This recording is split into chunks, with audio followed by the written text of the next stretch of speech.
when you think about teenagers, they're in newer relationships for the first time, probably in their first early romantic relationships. And I feel like as you go on in your relationship, you start to build that deeper level of trust over time, knowing somebody and spending more time with them. But at first, though, it can be a little awkward, like maybe like the first date. And so how do you suggest to especially younger couples that are really new to navigating these romantic relationships and how it overlaps with money, how to navigate those like can be a little bit awkward instances around paying for stuff? Yeah, just say it. Honestly, I am here for open communication. Just say, hey, this might be awkward, but I would rather us be awkward right now than later at the restaurant. How do you want to pay? I would really love to treat you. If you got it like that and you're ready to foot the bill, I'm here for it, but say it in the beginning. So we're not like, ooh, I was waiting for them to fumble or mess around with their pockets. So I knew. Let's just cut it out, call it what it is, right? Like, oh, I would love to treat you, so do not worry about it. Or do you mind if we split it? Does that feel comfortable for you? So talk about the money part before you even go out on the date and have that conversation. Oh, I'll get dinner. Do you want to get the movie? Whatever it might look like, but talk about it before. And you can say it's going to be awkward. Like, this is awkward. It's giving me the ick, but I don't want to be worried about it. How do you feel like teens can navigate these kinds of conversations and how this might compare to, I don't know, older couples or maybe married couples or like their parents and how that's different from their relationships as teens? Absolutely. So all of this is going to be deep. All of it's going to be emotional. But to your point, teenagers may not be going there as quickly as a couple who have been together for some time. So we're going to take a little baby step towards that process of vulnerability. And it could be just having vulnerable conversations about how you grew up.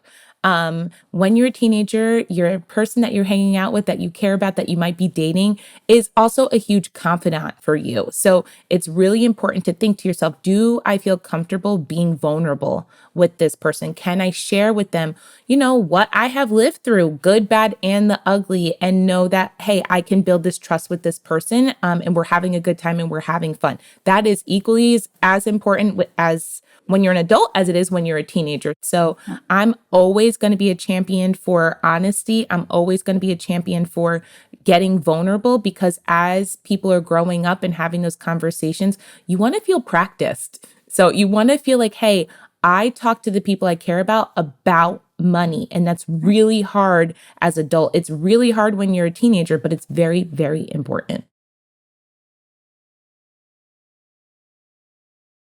Initiating those conversations is the hardest part. Because like once you're in it, you're like, oh, this conversation, okay, like we see eye to eye, or hey, we resolve something.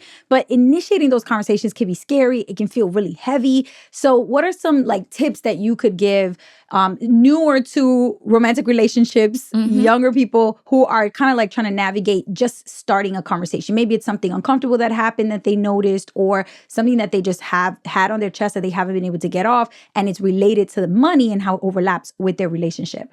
Yep. So what I would say first is being vulnerable and having those hard conversations is a strength. I think we need to rebrand vulnerability to the max. We have acted like it's a sign of weakness somehow, when really, when you are being vulnerable, that is probably the strongest you can be. And then I would say, then you use the I statements. Oh, that really hurt my feelings. I felt hurt when XYZ, XYZ, and share that with you, with the other person. And for some people, it may be like when you start getting into the financial aspect of it, how do you be vulnerable? And just say, listen, I want to be honest. This is what's happening for me. I want to be honest, I'm broke. I want to be honest, I'm helping out my family. I want to be honest, this is what's coming up for me. I just don't got it like that. Like, whatever it may be, if that person is like, you know what, that's not who I'm trying to date. I'm trying to date somebody else who does have it like that. Keep it pushing. You can be sad for a little bit. That's okay. You be sad, have your feelings be hurt. Older you is going to thank you for the strength of knowing, like, I value myself and I can speak up for myself. And if somebody's going to like toss me aside because they're not interested in it, they saved your time. That's true. That's very true. I also feel like sometimes it kind of connects to how you accept or receive what somebody's putting down or giving to you. So, for example, I've heard a lot about love languages. And so I've done that love language test, and I found out that I really receive love by spending quality time with people. So if you tell me you love me, but you never spend quality time with me, I'm not going to believe you. Yep. But at the same time, I don't like when people buy me stuff. Like, I'm just not a big person around like shopping, receiving, and giving gifts. I'd rather you just spend time with me than try to buy my way to love you. So do you feel like that plays a big role in this, especially early on younger relationships when they're starting to develop some of those tendencies? Yeah, I think there's a push that comes from, external sources. So whether it's from social media, people you're following, there's this assumption that, if they're not giving me gifts, if they're not coming up with like bouquets of flowers every single time we hang out, if they're not showing up in a beautiful car, if they're not paying for my Ubers, it just is so based in money that they don't care about you. But like, what if they don't got it like that, but they're a great person and they make you laugh and you're having fun? So really think about, what do I want from this actual person outside of the, it's really nice that they got me this gift, or, she really showed up for me when she did XYZ. What do you really want? And I know that can be hard as a teenager. I remember, but at the end of the day, I just wanted somebody to pay attention to me. I wanted somebody to tell me that I was hot and beautiful and really smart, and they wanted to walk around and hold my hand. And if that's what you want, let's stop acting like it's, they need to be showing up in this car. They need to be doing that. Like, come on now. That's not really what you want. For what? Exactly. For what? Yeah.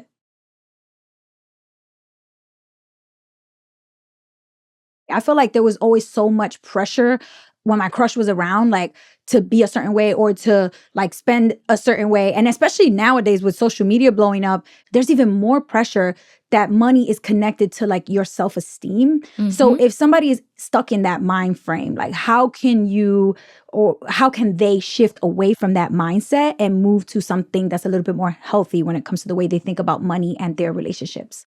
Yeah, I would say I want you to get out your notes app or a journal or a notebook, and I want you to either journal it out or list out why you are a valuable person outside of money. And that is very hard for a teenager, because I know we have to pull back those layers of self-esteem. We have to pull back those layers of vulnerability to be like, what do I like about myself outside of money?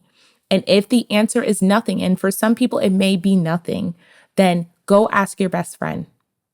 Ask them, what do you like about me? Because I'm having some trouble figuring it out for myself. And your best friend will tell you. And they won't be upset that you were like, what do you mean you don't know? Like, again, be honest, communicate. I just can't figure out what I like about myself outside of the fact that I can spend money, or that I might have money, or I want to be somebody who has money. And look at that list and then figure out like, okay, how do I shift this so I don't have to worry about doing this again? What do I need to do to feel good about myself? Who do I need to be hanging out with to feel good about myself? Because that's another thing. If you're hanging out with people that make you feel crappy, they got to go too. Get some new friends. Or a new partner. Because the reality is, if your partner is the source of that feeling of negativity, time to move on. Out. For our Learn More segment in today's episode, I asked Asia to stick around and help me brainstorm some creative date ideas that won't break the bank. So I'm curious what you think about like giving, or maybe just your favorite idea around like a date that doesn't have to be super expensive. It can be affordable or maybe even free or cheap. Yeah, I love a picnic. I will always be here for like a picnic. It can have food. You don't need food. You can get takeout. You don't need it. I mean, I'm always here for snacking, but maybe not everybody. So you don't always need the snacks. It's okay if you're just going to chill, bring some music, play some music, and just like vibe together. Like nothing's cuter than one headphone in each ear. Like, come on. My little heart patter. I know, like, right? Well, nowadays is one AirPod in each ear, but you know. I'll take it. I will take it. Like that adorable, right? Yeah. Making somebody a playlist, or let me share my Spotify playlist with you. Again, adorable. And also a little stroll, like let's go get a drink of choice, whatever that might be, coffee, tea, bubble tea, water, soda, a smoothie. And walk around and just like get lost in a different neighborhood. Like let's just go to a different place. Yeah, I love that. One thing that I do with my boyfriend, and I love doing this, we will literally just grab some like construction paper, color paper that we have around the house, and we'll go on YouTube and pull up like origami tutorials. And we will literally just sit there and do like, oh, look, I made a swan, or look, I made a frog, or I learned how to do this. And if he learns one that I didn't know how to do, he'll teach me or I'll teach him. And we're talking, we're listening to music. So like you said, it's more about the vibe. And honestly, I feel like you learn so much about a person when you're going through something like a little challenging, like they're doing a puzzle or you're playing a board game or you're making origami. Sometimes like it's more challenging than you think. And when you see how they respond to those situations, it could be a little bit of a light bulb moment. Like, ooh, I like how he problem solved, or ooh, I don't like the way he got real outrageous when he was mad that the paper wasn't folding properly. Like, you can see things about your partner that you might not have seen in a different setting. Exactly. It's like putting together IKEA furniture, like we're going to learn a lot. I love that. That's so true.